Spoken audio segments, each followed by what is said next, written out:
100 इंसानों की ताकत पे भारी पड़ने वाला ऑरा चाहते हो? आसपास चाहे 100 सुंदर लड़कियां हो, 100 लंबे चौड़े मर्द हो, कोई भी हो, चाहते हो आपकी पर्सनैलिटी ऐसी बन जाए जो सब पर राज करे, लोग आपको दूर से देखे, आपकी बात सुने, आपके साथ दोस्ती करने की कोशिश करे। तो अभी मैं जो सीक्रेट रिवील करने वाला हूं, इसे ध्यान से सुनना, क्योंकि इसे जानने के लिए प्राचीन गुरुकुल के शिष्यों को 100 दिनों की तपस्या करनी पड़ती थी और फिर आगे चलकर इनका ऑरा ऐसा हो जाता था कि कई 100 किलोमीटर दूर से बड़े बड़े राजा महाराजा भी इनके तरफ खींचे चले आते थे। अगर आपको भी ऐसी चुंबकीय ऑरा चाहिए तो ध्यान से सुने। सबसे पहले ऑरा को लेकर एक मिथ फैलाया जाता है कि ये बनाने की चीज है, कोई कपड़े या हेयर स्टाइल से ऑरा आती है। गलत। फिजिकल बॉडी ऑरा नहीं बनाती।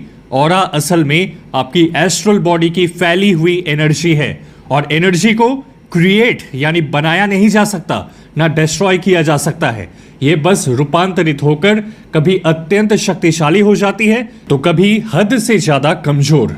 एक मजबूत और स्वस्थ ऑरा आपको अधिक चुंबकीय, आत्मविश्वासी और प्रभावशाली महसूस कराता है, जबकि कमजोर ऑरा आपको थका हुआ, उपेक्षित या नकारात्मक महसूस कराता है। लेकिन क्या आपने कभी सोचा है कि आखिर ऑरा कमजोर क्यों होती है?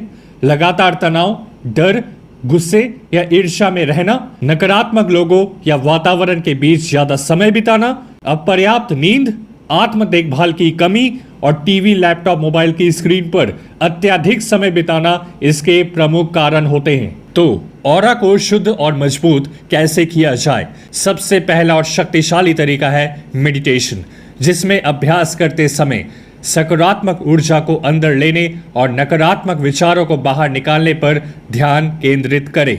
इसके बाद आता है विजुअलाइजेशन, जिसमें खुद को एक उज्जवल, जीवनदायी प्रकाश से पूरी तरह घेरा हुआ महसूस करें और कल्पना करें कि यह प्रकाश आपके आसपास की नकारात्मकता को दूर कर रहा है। तीसरा तरीका है जल अनुष्ठान।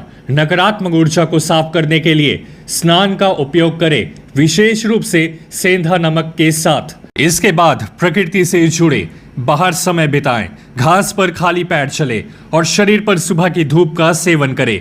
प्रकृति के साथ ये जुड़ाव मन को शांत करने और भीतर सकारात्मकता महसूस करने में मदद करता है। लेकिन केवल खुद पर काम करना ही काफी नहीं है, आपका वातावरण भी उतना ही महत्वपूर्ण है। अपने रहने और काम करने की जगह को व्यवस्थित रखें ताकि आपके आसपास का वातावरण शांत और सकारात्मक बना रहे। साथ ही अपनी संगत के प्रति सचेत रहें और टॉक्सिक लोगों से दूरी बनाएं, क्योंकि जिन लोगों और वातावरण के बीच हम लगातार रहते हैं उनका असर हमारी मानसिक स्थिति पर पड़ता है। इसके साथ नाम जप और प्रार्थना को भी अपनी दिनचर्या का हिस्सा बनाएं। अपने आध्यात्मिक केंद्र और इष्ट से जुड़ना आपको गहरी शांति और आंतरिक शक्ति महसूस करने में बहुत हेल्प करेगा। और अगर आप अपनी सकारात्मक ऊर्जा को लंबे समय तक बनाए रखना चाहते हैं तो लोगों को और खुद को क्षमा करने का अभ्यास करें। गहरी सांस ले और 4-7-8 टेक्निक अपनाएं।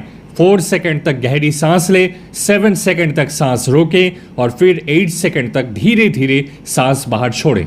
नियमित कपालभाति प्राणायाम और ओम का जाप भी करें। जब ध्यान, सकारात्मक सोच, प्रकृति, स्वच्छ वातावरण, सही संगत, आस्था, 100 दिन कम से कम ऊर्जा की रक्षा और आत्म अनुशासन आपके ब्रह्मचर्य रूटीन का हिस्सा बनते हैं तो कुछ स्पेशल होता है।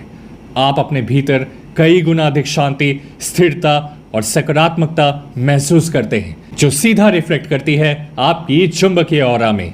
तो भगवान के लिए और अपनी जिंदगी के लिए एक बार सीरियस होकर 100 डेज ब्रह्मचर्य पूरे करें। ये चैलेंज कंप्लीट करने का आखिरी मौका है इस साल में। कुछ वीर ही इस चैलेंज की शुरुआत करेंगे और इसे पूरा करेंगे। और अगर आप उनमें से एक बनने का हिम्मत रखते हैं तो वीडियो को लाइक करके कमेंट में 100 डेज लिखकर इस चैलेंज की बेहतरीन शुरुआत करें। मेरे एक्सक्लूसिव ब्रह्मचर्य कंटेंट के लिए यहाँ हमारे इस इंस्टाग्राम पे आकर सब्सक्राइब करके हमारे वीआईपी ब्रह्मचर्य क्लब का हिस्सा बन जाएं। हमने आपकी सुविधा के लिए बेस्ट ब्रह्मचर्य किताब और टाइमलाइन को लेकर एक बहुत ही इंटरेस्टिंग वीडियो का लिंक डिस्क्रिप्शन बॉक्स में दिया है। खुद पे ध्यान दो, दुनिया आप पर ध्यान देगी। मिलते हैं आपसे अगली वीडियो में।